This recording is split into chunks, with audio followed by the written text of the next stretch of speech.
Okay, hi, my name is Nicole Gillieri, and I will be extending our claims for the affirmative side, saying that we should revise the 3 strikes so that the 3rd strike is a violent crime or serious crime.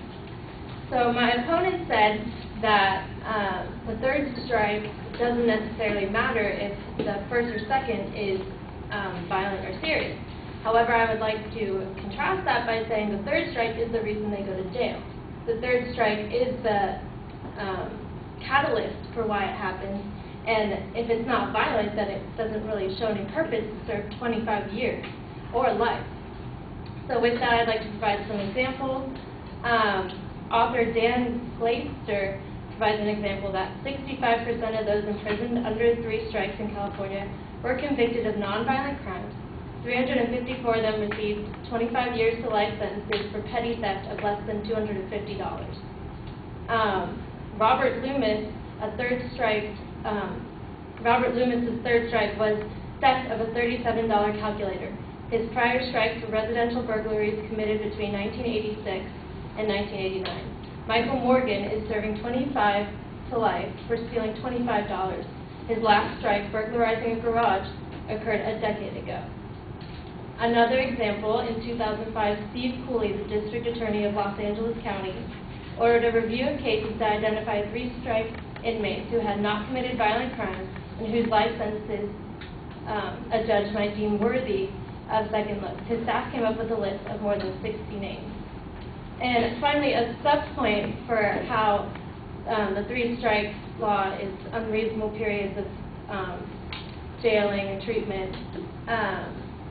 The Journal of Forensic Sciences claims that 3-strike law leaves felons waiting for trial to get psychiatric symptoms, including coprophagia, which means eating feces, eating bugs, and seeing little green men, which is actual cruel punishment that affects them physiologically.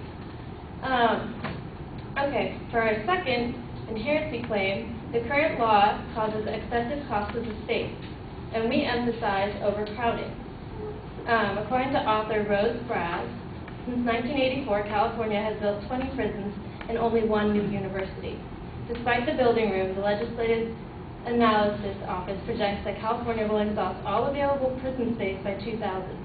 Davis faces a possible $2 billion deficit in the state budget with little likelihood of funds for more prison conduct.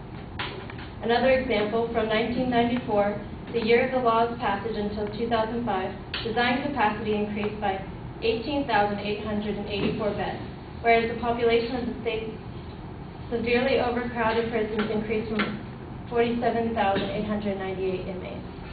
Finally, a sub-point to that, not only does this law increase overcrowding, and there's an obvious cost for that, there's a cost of time and effort put in by our law enforcement and our judges in court.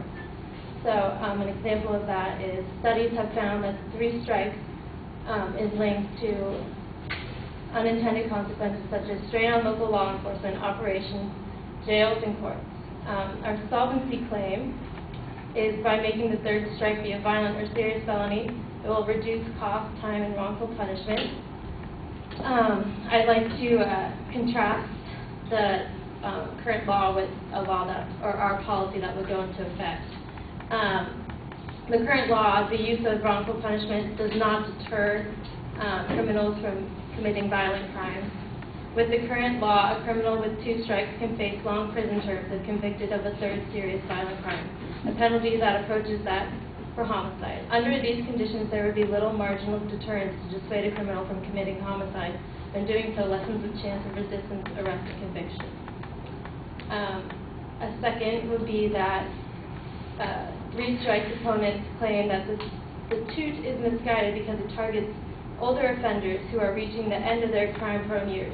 Historically, the majority of chronic offenders have stopped committing crimes after 28. The crime-prone years are generally thought to be between ages 14 and 28. The new law will avoid putting away offenders who are out of their crime-prone years because the law now will put someone away 20 years after they've committed 2 other crimes. And the crime they just committed could be stealing a $12 something. And lastly, I'd like to say it will reduce costs in contrast to the present law.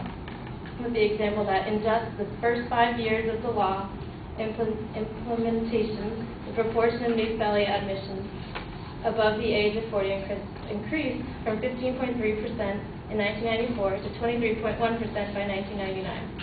The average cost of housing a prisoner over the age of 55 is $50,000 a year. The offender, if the offender has only earned his third strike with something that was small, and he's put away when he's over 55, and he's going on for 25 more years or for life, that will be so much money that doesn't need to be spent off something that wasn't a harmful thing to our society, or that won't put anyone in danger and risk our safety and security. Thank you.